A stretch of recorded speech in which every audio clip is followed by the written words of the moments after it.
is our second webinar of the season. Tonight we're going to be talking about how much debt is too much debt in our Let's Talk Money webinar series from the University of Illinois Extension. We're currently, again, in week number 2. So if you miss week number 1 and like a copy of the recorded webinar, be on the lookout for the follow-up email from this presentation tonight, and you should be able to watch last week. Kathy did a great job last week talking about who are you with money, and that was a fun one to discuss. So this is your team of consumer economics educators. So I'm going to quickly introduce myself. My name is Sasha Grobinstetter. I've been with the University of Illinois Extension for almost 8 years now, and I am housed up in Grundy, Kankakee, and Will counties. Kathy, do you want to introduce yourself, and then Kamaya? Sure. Hi, everybody. I am Kathy Sweedler. I am also, as Sasha said, a consumer economics educator and enjoy these webinars a lot, and am looking forward to having this conversation tonight. Hello, everyone. My name is Kamaya Walls-Bichard. Thank you so much for being on. We love doing these webinars, so we're happy to see all of you on tonight. I have the same row as Sasha and Kathy. I serve Livingston, McLean, and Woodford County.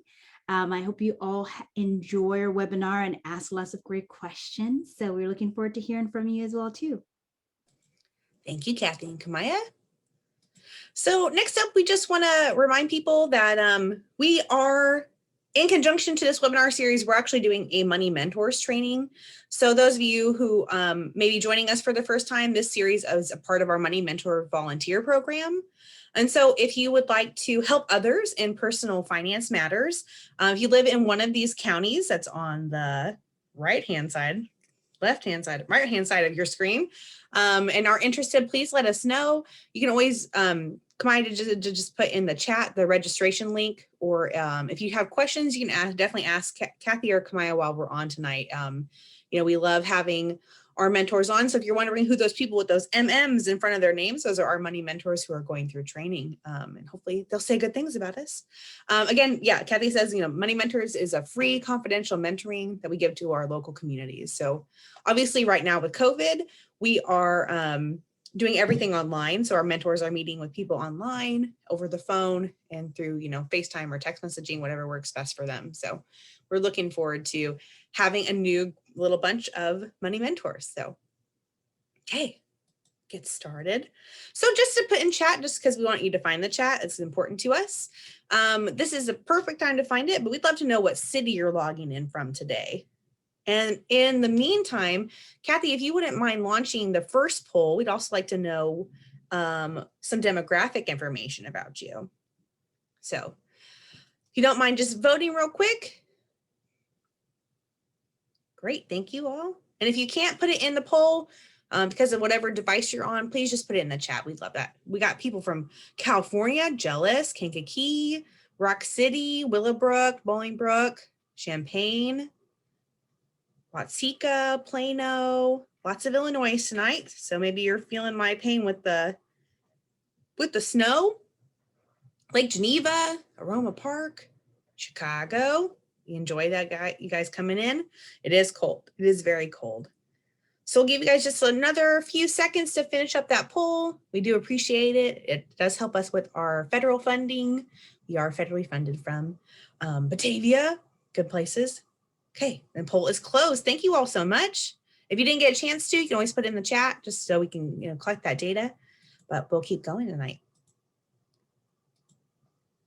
So these are kind of our learning objectives. This is where we're going to start and begin our party tonight, and then end up, we're going to talk about a variety of lenders. We're going to weigh the costs of credit against the advantages, so the different types of them. We're going to analyze the effects of different APRs, and Kathy will be talking more about that. We're going to know the difference between high cost lending options, and then we're going to compare the pros and cons of different types of lenders here in a little while. So lots of things to cover tonight, so we're going to get moving along. So we love the chat. Like I said, that's why we asked you to put your city or where you're from tonight. But how do people borrow money? What are some ways that people borrow money? Ask Dad. I love that. I used to do that a lot. Student loans, banks from me, okay. School, federal student loans, mortgage, credit cards, credit union, friends. Oh, friends. 403B, bank, payday places. Any others? So this is just to get you thinking about some of the different places that people borrow money from. Family, 401k, online, bank or online. Okay, while that chat's still going on, I'm going to keep moving forward through the webinar. But I wanted to quickly talk about the total debt balance and its composition as of the fourth quarter of 2020. So this came out in November of 2020. This came out from the Federal Reserve Bank. So this is just a good example to show you like what's going on when we're talking about total debt and its composition. So mortgage balances obviously are the most. So that's that orange bar at the bottom. And you can see this is over time. You can see, it started in 2003 up over into 2020. They do this every quarter, but the bottom tick marks are only for the first quarter of every year. And mortgage balances stood at $9.86 trillion, which is crazy, which is an increase from the second quarter. Another thing is that when we talk about home equity lines of credit, that saw a $13 billion decline. So it's this 15th consecutive decline since 2016. So people aren't using the home equity line of credit. People aren't using their credit that they have in their home to do other things right now, which is okay. Credit card balances again declined $10 billion. So what's really amazing is that in the second quarter of 2020, so right when we're in the middle of COVID, it had a $76 billion decline on credit cards, which is amazing. So that's a total of $86 billion that have debt's just been paid off since COVID began. I think that's absolutely incredible. Another thing is that mortgages for new loans and for refinances were up $1.05 trillion. This is second only to the historic refinance boom of 2003. So I just think that's amazing. People are just, trying to refinance their homes since rates are so low, which makes sense. And auto loans reached a new record high as well, with 168 billion in this last quarter of newly originated auto loans. So just kind of, again, just to give you a real quick snapshot of what the country looks like right now when we're talking about debt. This is just a quick example of age debt balances by age. So you can see that ages at the top, 18 to 29, 30 to 39, over 70. You can see that kind of right in the middle there at 40 to 49. So those older millennials might have quite a bit of debt, as well as those younger millennials, those 30 to 39-year-olds.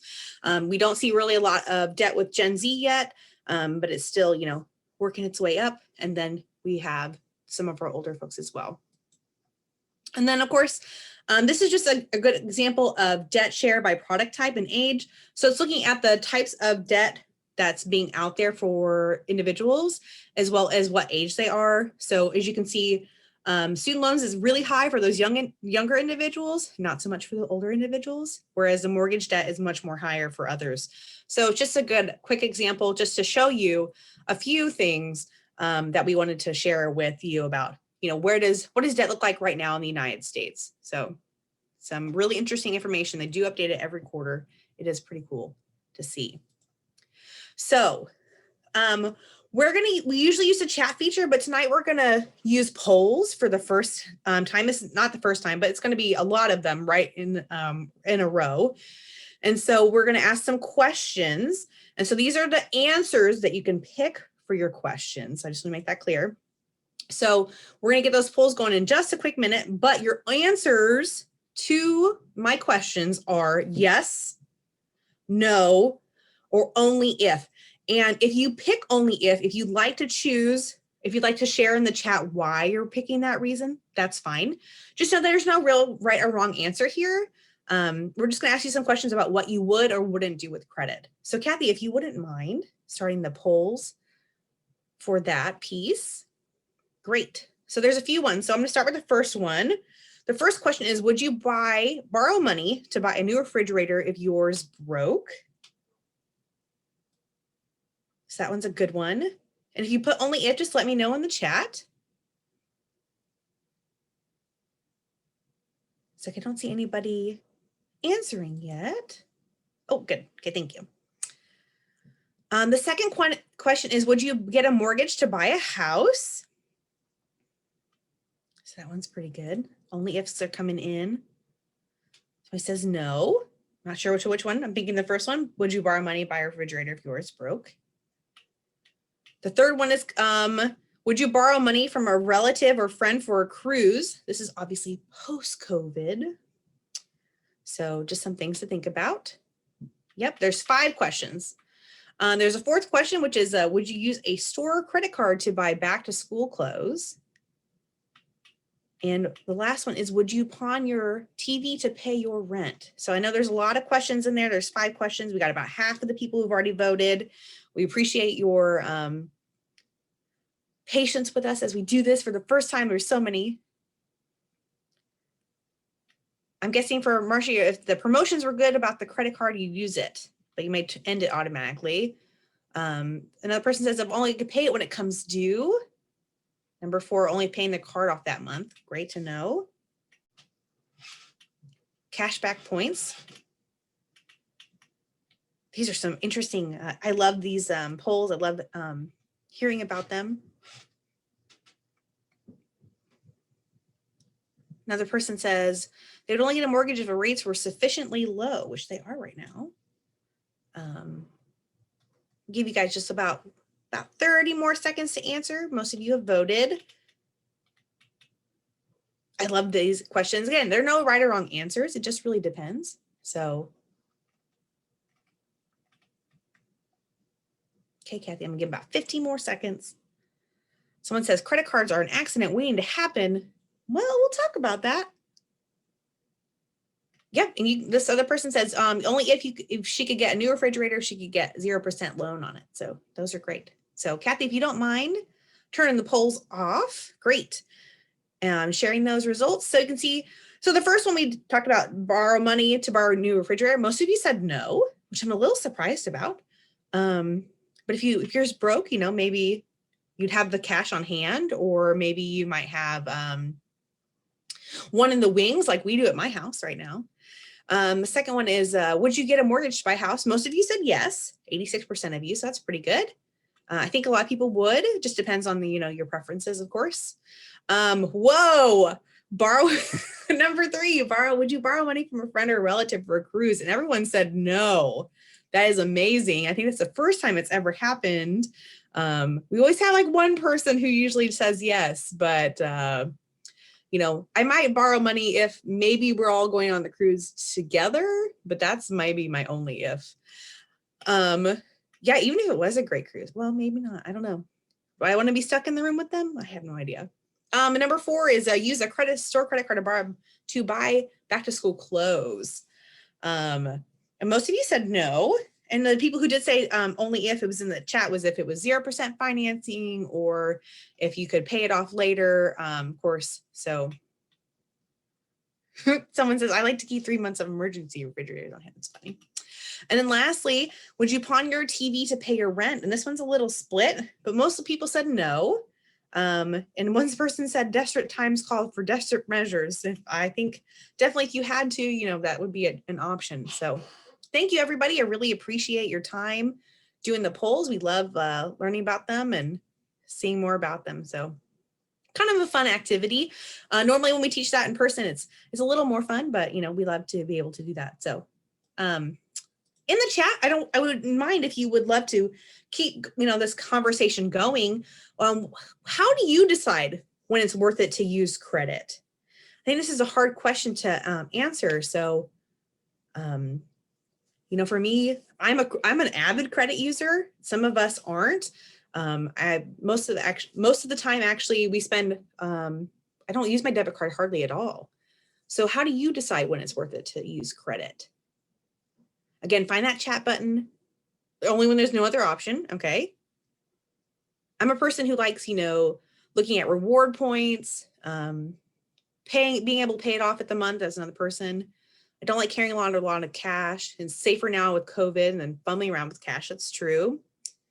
Someone says I only pay it off. Use my credit card for everything. Earn bonus dollars or 0% interest are really big. Definitely. It depends on the need of the time. So these are great. I only use them if I could pay it off right away. Cash only. Okay. When interest rate's lower than the investment rate. Okay.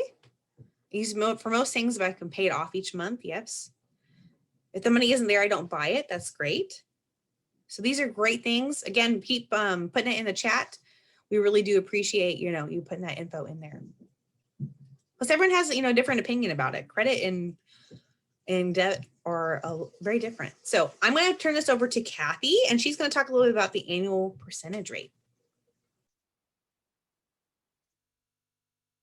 All right. Well, thank you, Seisha. So good comments in the chat. I just have to say, I really appreciate it. I think it gives us a good sense of, we have different, as Seisha was saying, different attitudes about debt. But there are some things that can help us when we're making decisions about borrowing money. And one of them is taking a look at the annual percentage rate. And so the annual percentage rate helps us compare different methods of borrowing. It's like comparing apples to apples. And so the annual percentage rate takes into account and sort of evens out. So if you're looking at one way of borrowing money, but it's due maybe like in 3 months, and another one, and it's due in a year, your APR will let you kind of look over it and say, what's the rate at which I'm really borrowing this money? And any fees that are involved in there get thrown in there often too. So it can be a very good way to compare debt across things. And as you were saying earlier, there's a lot of different ways that we can borrow money. And so I'd like to take a look at that. Oh, good point. Before I'm not used to these animations. One of the things just to say before we get into that is it's really important to remember that the higher the APR, the higher the annual percentage rate, the more you will pay back in interest. So when you're comparing apples to apples, we're looking for the lower interest rate that we can get. That's really what we're aiming for. All right, so let's do some comparison here. I think that most of these different methods of borrowing money came up in the chat earlier tonight. And so as we're looking at this chart, I would like you to kind of think about, what do you think the average interest rate is, or APR, the annual percentage rate is, for each of these different categories? So for example, a couple people mentioned borrowing from family and friends. So in the chat, how much do you think family and friends typically charge in terms of an APR? If you go ask your family, what are they going to charge you? 0%. So far, I've only seen 0% when I ask people, but in my family, actually, if it's a long-term rate loan, then sometimes there is a percentage rate charge. Depends on the size and everything else. Okay, credit cards. What are credit cards running right now? What do you think? Yeah, I see MM Queen, same as the inflation rate. Yeah, okay. So, lots of things flipping by there, but yeah, you're all right on target. You can find credit cards maybe getting down into the teens, easily into 20 to 30%. I think it's very much a range depending on a person's credit history and what the market is like at the time, the credit market. So you're right on target there. We talked about borrowing from banks and credit unions to get something more like a personal loan, and those are going to go ahead and click. Yeah, probably around 15 to 30%. It just sort of depends on the situation at the time. It could be lower. I see some lower amounts, but it does vary. We talk about some of the more traditional loans like mortgages, and we've already mentioned that mortgages are an incredible low historical right now. And I just looked that up today, and the mortgage rates on the average for a 30-year fixed loan, according to bankrate.com, is right now at about 2.84%. Quite impressive. Not to date myself too much, but I do remember when mortgage rates were 18%. Anybody else remember back that far? Yeah, okay. Thank you, somebody. I appreciate that. Car loans, I think this is one that varies a lot. Does anybody remember, what would you guess right now that car loans are running? 5%, 6, 7, in the low. Yeah. You know, a lot of times I kind of think of it as they're going to be more than a 30-year fixed, and they can go up. Yeah, sure, they can go up quite a bit high. So although, you know, again, depending on your credit score, thank you, Susan, it really can go up. But we're probably looking right now with a good credit score. Wow, somebody got 2.4. Oh my gosh. Somewhere right in the 3 to 6 to 7%, I would guess. Home equity loans, that's as Sasha mentioned earlier, when you use the collateral in your mortgage, what you've already paid down on the principal to take out a loan, and they typically run a little bit more than a mortgage. It can vary, again, depending on how much money a financial institution has to loan out. So we're already seeing some variance from 0 to maybe 15, 30% in interest rates. And so when we talk about taking out debt, we don't want to just say they're all equal. Okay, I think it's really important to think about how much are you going to pay depending on what kind of debt it is. Student loans is another one that really does vary quite a bit, again, depending on whether it's a federal loan or it's a private loan. But right now, I think they're running around 3% would be the lowest, up to 15. It could be even higher depending on the situation. So again, sometimes we think of student loans as having low interest rates, but if it's not a federal loan, student loans can go up quite high, but not as high as payday loans or vehicle title loans. So a payday loan is where you get a short-term loan and have to pay it back, and often is for just until the next pay period. So it might just be 2 weeks. And this is where an APR really becomes helpful, because we tend to look at the dollar amount, which if you take out a small payday loan, maybe $100, couple $100, you might not think about the amount as being so much, but payday loans can range from like anywhere, but up to 400%. I just was Googling it and saw one over 400%. So they can be quite expensive. And in the same way, a vehicle title loan, and that is where your car or your automobile is collateral, and you put up your vehicle as collateral, you might get it down. So maybe because there's collateral there, it might go down a little bit, but they're still running 150 to 400%. So, and what we also know about vehicle title loans is from some studies is that approximately 1 out of every 5 vehicles is lost because it is collateral. So when somebody takes out one of these loans, it's really hard to pay it back with that kind of an interest rate. And so they often lose their vehicle in the process. Now, interesting enough, and this is really exciting news to me, there was legislation passed in Illinois, the Predatory Loan Prevention Act, which what the legislation says is that the APR will be capped at 36% for all consumer loans in the state. Now, I did a little digging. As far as I can tell, it's not law yet. It's still waiting on a signature from our governor. So stay tuned. You'll have to come back next week to our next webinar, and I'll try to give you an update. But as you can see, that might change things quite a bit for consumers in Illinois. But the main point here is when you're looking at different debts, know what the APR is. If you have debt currently and you don't know your APR on it, it might be a really good idea to take a look at it and try to figure it out.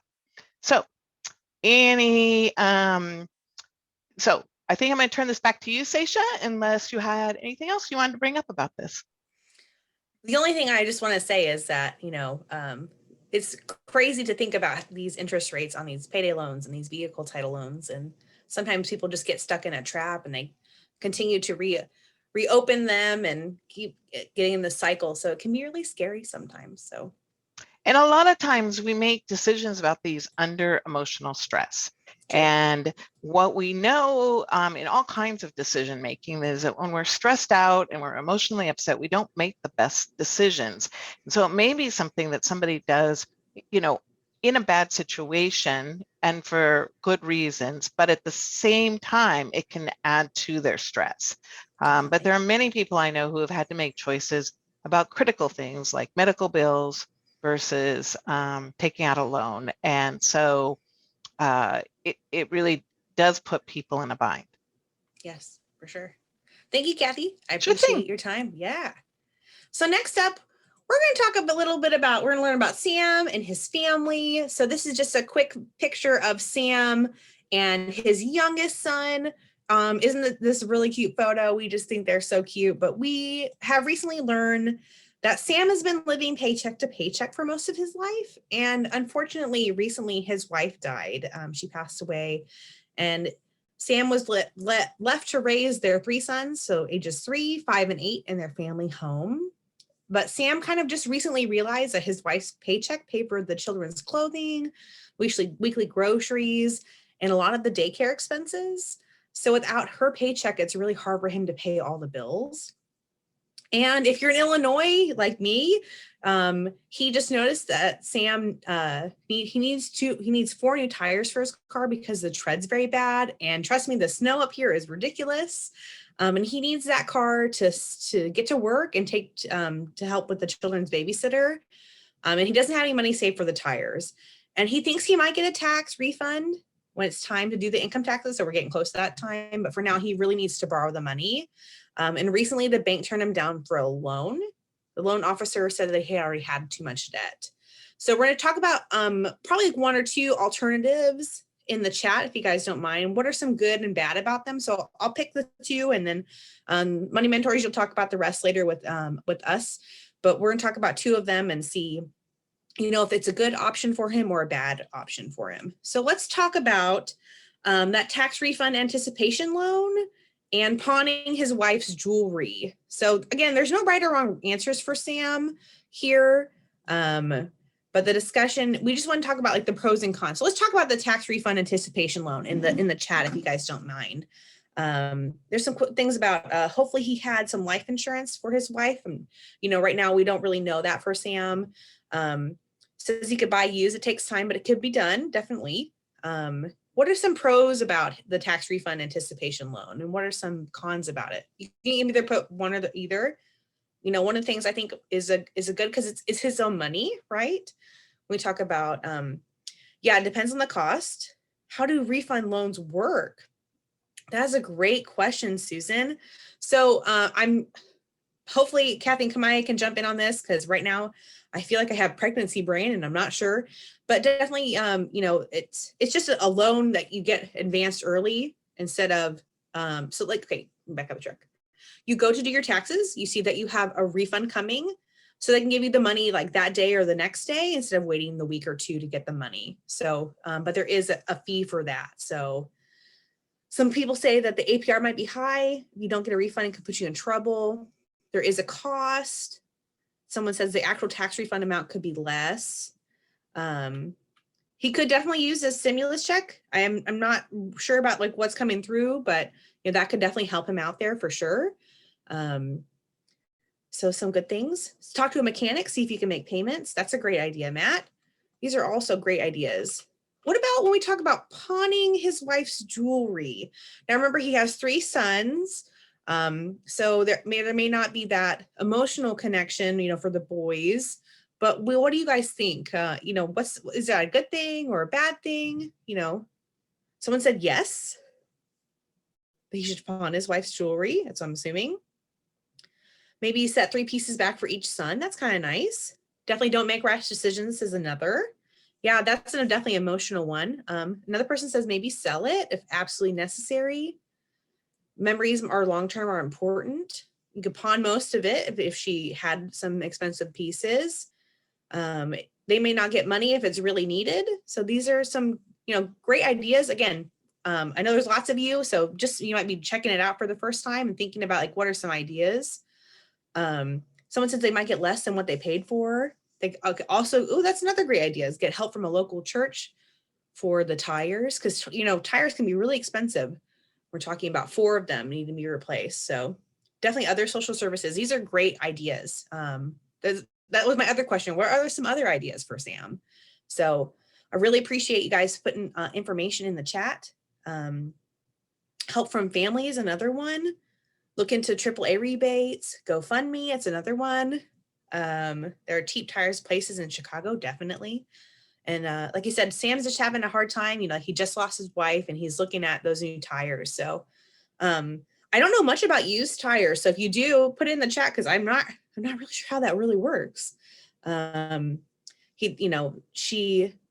You're right. If they are living paycheck to paycheck, they might not have much of value. So finding those local resources might be really, really helpful. So great. Some places say you have some local places that might have some used tires. So great.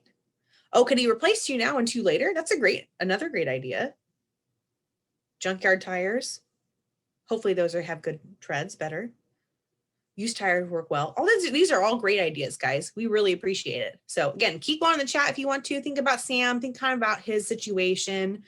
Again, like I said, he's living paycheck to paycheck. He just lost his wife and he's got 3 kids. And his wife's income really helped pay for some of those things that he didn't really think that weren't expected anymore. So great things. Everyone, thank you so much. I love the chat. I love it. So I am only just mentioning this because I think it's important, but in a couple weeks, we're going to be talking about it. In 2 weeks from now, Kathy's going to be talking more about debt. But if you are, unable to make it in 2 weeks from now, or you're not signed up for it yet, Kamaya should be popping that in the chat, which I do appreciate. But that new, this is called PowerPay. So this comes from our friends at Utah State University Extension. And it's a great website for you to look at, a place to put all your debt and see about if you'd like to make extra payments on it. You may have heard of the term snowballing debt, and Kathy will probably talk more about that here in 2 weeks. But basically just think, if you have, like I said, we're in Illinois right now. I've got all the snow at my house. So think about, each payment's a small snowball of your debt. As you pay one off, you just make the next snowball bigger and kind of get some momentum on it. But it's a really great website. It is free. It's free to register to. It keeps all your information private, and it does help out with looking at all the debt that is out there that you might be having, or you might know someone who's struggling. So again, a good resource to share. We really do appreciate it.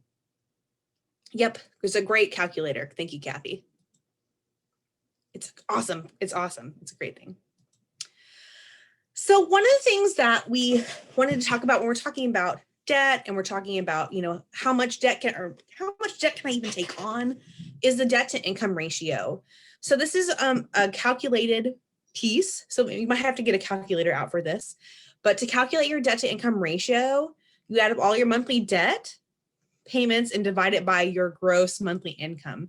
So this is something that you definitely want to check out. So for example, oh my gosh, but this is okay. So there's lots of great calculators out there to do it for you. So I know that in the chat, there's one from Bankrate and from NerdWallet. There's other information that come from the Consumer Financial Protection Bureau, but this is just a really good piece of it. Of course, when we talk about the debt to income ratio, it's just really important to know when we're talking about, are we acquiring more debt or not? So hopefully that makes sense. But it's just a good thing to be aware of when we're talking about taking on more debt. So, okay. Oh, one thing I should note is that, if you have something that's being deducted from your paycheck, such as like a wage garnishment, be sure to not put that in there twice. So if you know somebody who has something like that, or some kind of other expense coming out, we don't want to, count that twice in the debt to income ratio. Okay, so when we're talking about debt to income ratios, there's kind of this sweet spot. Most people really like it to be lower, so below that 20% range when we're talking about total debt versus your gross income. And this is kind of ratio is more like a guideline than an actual rule. If you think about when we're talking about lenders and what they have. So this is just lenders interpret this differently, and they look at many different factors too when we're talking about loaning out money to you. So it varies, and it will vary. So there's many different factors. But if you decide to look at your debt to income ratio and to actually put it, to paper or use one of the calculators, anything above 40 is pretty high. And there is evidence that comes from the Consumer Financial Protection Bureau that says that evidence from studies of mortgage loans suggests that borrowers with a higher debt to income ratio are more likely to run into trouble making monthly payments. So that's why they kind of look at it and see what your capacity is when we're talking about your debt to how much you're making. Another thing I just wanted to talk about was just capacity and ability. So you might be a DINK, you might be dually income, have dual income and no kids, a DINK, or you might be a DUKE, you might be dually employed with kids. I was just talking to actually my estate planning attorney the other day about how we are Dukes, and we had a little joke about Daisy Dukes, and we thought it was really funny. But really just thinking about like your capacity and your ability. So if you had 40%, like given what's left, do you have enough for essentials for living expenses? Like what's left over? For a DINK, that might look differently than people with children or Dukes. So you just have to think about your living situation. What does it look like? Let's say you have a debt load of 40%. Again, for that DINK, you might cover all those other expenses. It might not be a big deal, but for a DUKE, it might be too much considering all the other expenses you have. This was something that I really struggled with when my husband and we decided to get a slightly larger house, and we got a mortgage loan from way more than we ever needed to borrow. And when we really sat down to look at it, we had to think about, okay, well, we can really only spend this much, not this much. This is what the lender is giving me, and this is really how much I can pay every month to feel comfortable in my lifestyle. So I think it's just something to be considerate of and think about when we're talking about debt to income ratio, as well as what does the rest of our lifestyle look like? Because again, those DINKs might have that extra funds, the extra money to take care of other things where the DUKEs might not. So just some other things to think about. Hey, Seisha, there was a question. What is Dukes again? Okay, somebody got in there. Dual earners with kids. I couldn't think of what the E was. Sorry. Oh yeah, no, you're fine. Yeah, a DUKE is a dually employed with kids. So again, the DINKs are dual income, no kids, and the DUKEs are dually employed with kids. But if you're a money mentor, we'll definitely talk about that here in just a few minutes. Great questions. Thank you. Okay, so examining your debt load. Some examples of people who might want to think about their debt load, like students typically take on student loans to attend school. We talked about that earlier on in the webinar, and looking at about how much people are taking out, especially in that 18 to 29-year-old range. Therefore, they would have a higher debt to income ratio than others. So another example would be buying a home in a city that typically has a higher standard of living, whether it's in New York. My best friend just moved to New York, and they're paying a lot in their rent and stuff, but they're making it work. Whether that's San Francisco, which I wish I was there now, Honolulu, Hawaii, Washington, D.C., Boston, Massachusetts, or even Oakland, California. These are some of the more expensive places that we're talking about when we're talking about cost of living as well. And then of course, how does your debt to income ratio make you feel? When we're talking about looking at the calculator, how does it make you feel? Does it make you uncomfortable? Are you comfortable with it? Does it make you mad? Does it make you angry? Does it make you sad? Are you overwhelmed, or are you okay with it?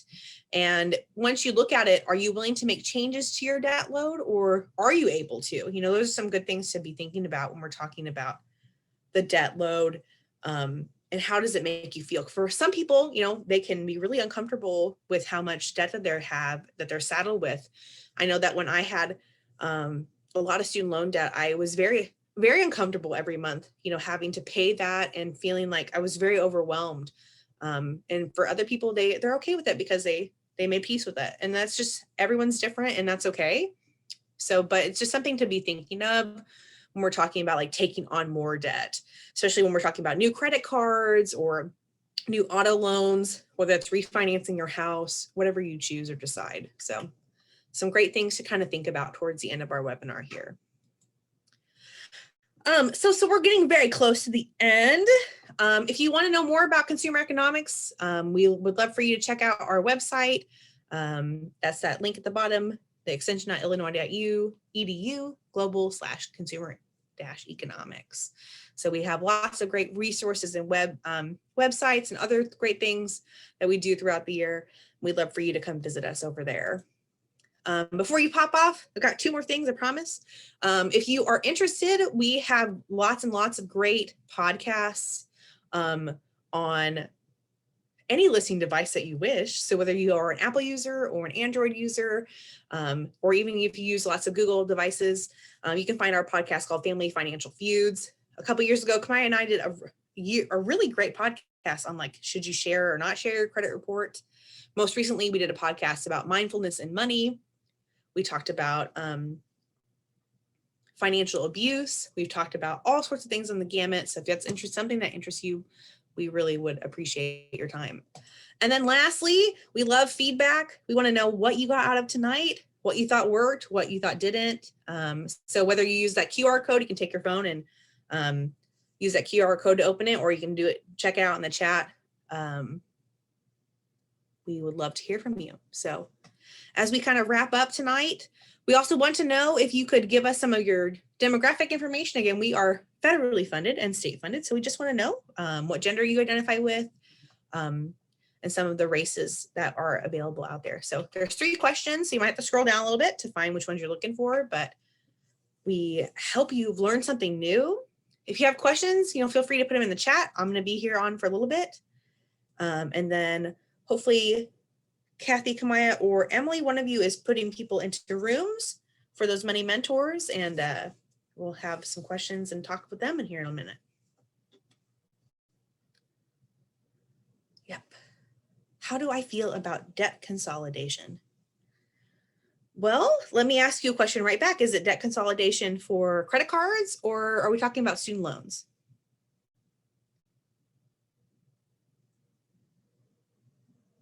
Student loans. Okay. I think it really depends. So you can really only consolidate once.